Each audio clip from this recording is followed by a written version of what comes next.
Nice. Hey there, Gavin Gear here from UltimateReloader.com, and we are just moving right along in our series covering the Ruger Precision Rifle. We're getting ready to load 6.5 Creedmoor. In this video, we're going to go through all of the preparatory steps to do the research that we're going to need to do to learn a little bit about the dimensions of the chamber of the rifle. We're going to do a little bit of brass prep. We're going to walk through the specifics on the loads. In the next video, we're going to complete the press setup for 6.5 Creedmoor and crank out some ammo. So let's get going. So the first thing we're going to do is measure the two lance distance for the particular rifle in question, basically the dimensions of the chamber, and specifically we need to know for reference how deeply the bullet is seated right when it's engaging into the rifling. So that's a function of the free bore and the chamber dimensions overall. So we've got the Hornady overall length gauge here. We've got the Hornady 6.5 Creedmoor modified case that screws into the tool, and we've got the bullets that we're going to be using. 143 grain Hornady ELDX. These are extremely low drag expanding bullets that are kind of a hybrid between a match bullet and a hunting bullet. We've also got some cartridges that I loaded previously that are about as long as they can get and still comfortably fit in the magazine. So these are going to be as long as we're going to be able to go, and then we're going to take our two lance distance measurement here on the Ruger Precision Rifle and compare the two. So what we need to do is fold the buttstock. We're going to remove the bolt. We've got to hold the catch here so that it'll slide out completely before we get to that spot. Just like that. And then what we're going to do is insert the gauge with the modified case and the bullet, and then we can basically push on this set screw here until we feel the shoulder seat against the chamber. So basically the cartridge, the shell casing, is all the way into the chamber, and then we're going to push on the gray rod. This moves the bullet forward until it starts to touch the rifling, and then we're going to tighten the screw to preserve that measurement. Now you'll notice we've stuck the bullet in the lance. That's totally normal. So we'll get that out with a cleaning rod. Okay, what I'm going to do here is just ever so gingerly and carefully insert. I've got a 22 caliber cleaning rod here. That works pretty well. I'm going to insert that while I hold my hand in the mag well. It's just going to drop the bullet right out. So we're going to take multiple measurements to make sure that we've got a good reading. What we're going to do is put the bullet into the modified case. We're going to use our bullet comparator tool, which reads off the ogive of the bullet, the curve of the bullet that corresponds to the area that's going to hit the rifling. For 6.5 millimeter bullets, that's a 5-26. I actually got the full set of these. Very indispensable tool for loading, especially for bolt action rifles. Okay, so we're going to go ahead, make sure our case rim is square on the one end. We're going to go ahead and touch that and zero it out. Now when we take subsequent OAL gauge measurements for that two lance distance, we're going to see a variance. I saw a variance of about 0.02 of an inch, so I'm pretty happy with that and pretty comfortable with that. Now let's compare that against the cartridge that we've loaded basically to as long as it can get and still comfortably fit in this Magpul PMag 10 that comes with the Ruger Precision Rifle. This is the similar cartridge here. Okay, so we've got negative 90 thousandths.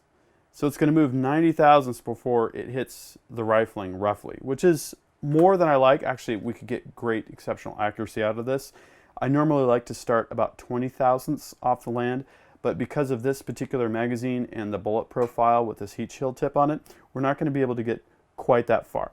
So what I'm going to do is use these magazine optimized cartridge overall length cartridges to set up the seating die. So for this project, I got 3 die sets. I've got the standard Hornady custom grade dies for 6.5 Creedmoor. I've got the Hornady match grade dies for 6.5 Creedmoor, which adds the bushing sizer. And then I've also got the Redding National Match die set for 6.5 Creedmoor and a Redding neck only sizer. For these factory style loads, we're going to keep it simple. We're going to go with the custom grade dies. These are great dies. I use these all the time. And we're going to upgrade them with the micro-adjust micrometer style seating stem. A great upgrade. Installing the micrometer is easy. We're just going to take the standard seating stem, remove that, and set it aside. And then we're going to screw the micrometer seating stem right in. It really only needs to be hand tight. Now we've got a nice micrometer action on our seating plug. Awesome. So another step that we're going to do before loading for the first time is a bit of brass prep. Now I've got brand new Hornady 6.5 Creedmoor brass here, and you might be wondering, why are you doing brass prep on brand new brass? Well, Hornady brass is a great value. It's annealed, it's got great dimensional uniformity, it's good brass. But I like to take things just a little bit of a step further. So here's some brass that I've pre-prepped, let's call it that. And you'll notice here, I'm going to hold this up close so that you can see it really well, that I've chamfered the primer pocket. This is a primer pocket reamer that's used mostly for military brass, but I kind of like to run all my brass through it because it really helps the primer get centered up and smooth out that action. On the case neck side, we're going to chamfer the inside and outside of the case neck so that we get better feeding in the rifle with the outside chamfer, and we get better bullet seating, a little bit smoother, which is going to help. It's going to protect the bullet a little bit. It's going to give us a little bit better uniformity on the inside of the case mouth. So let's prep some brass. So what we're going to do with each case is put it through the reamer. We're going to twist it just a little bit to make sure we got a uniform chamfer all the way around. Chamfer the outside, chamfer the inside. A little goes a long way with the case mouth, really. You see those chips come off, you can feel it get real easy as you spin it there. Yeah, I always like to spin, gives it that nice uniformity.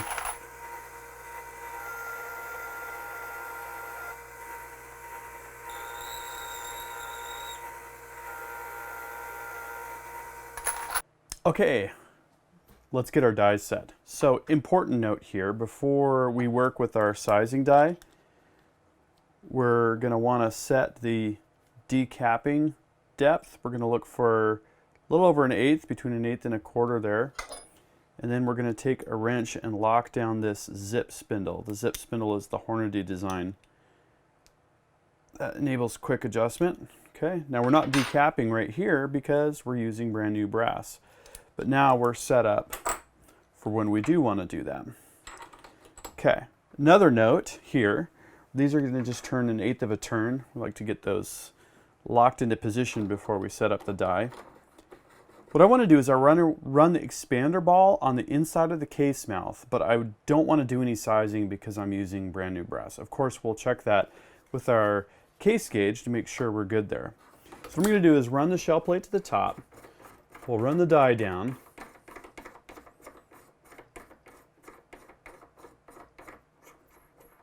Make sure we have enough clearance with our ring there. Okay, now I'm going to run this back a couple turns. Now that should prevent any meaningful sizing from taking place, but the expander ball is going to go through the inside of the case neck, and that's going to make sure that we have the appropriate perfect dimension on the inside of the case mouth of the brass. The adjustment of the seater we're going to pay a little bit more attention to. So the first thing we want to do is grab our lock and load bushing. This time we're going to spin this on a little bit here and then lock the bushing into place, kind of like we did with the sizer.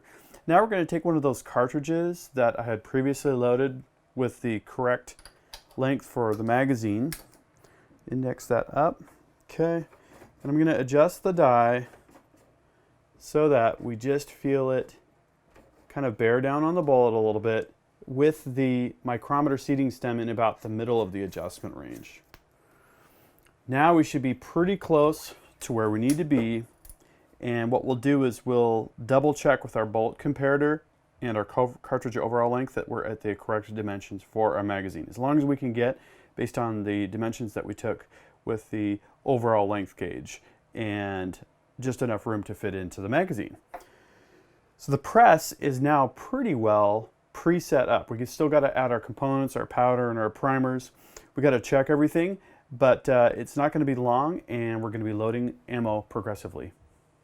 And here's a preview of what we're going to be loading with in the next video. We got CCI BR2 bench rest primers, we got Hodgdon H4350, a great 6.5 Creedmoor powder that's really kind of a favorite amongst match shooters. We've got the Hornady ELDX bullets, 6.5 millimeter, 143 grain, and we've got the brass that we showed the prep for in this video with the chamfered primer pockets and the chamfered case mounts.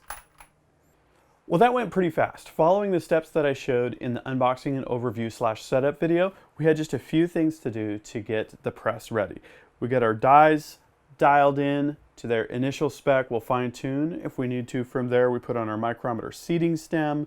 We did some brass prep. I love the chamfered primer pockets. Makes those primers load really smooth. And then we also checked our overall length for these 143 grain Hornady ELDX bullets that we're going to be loading for the Ruger Precision Rifle.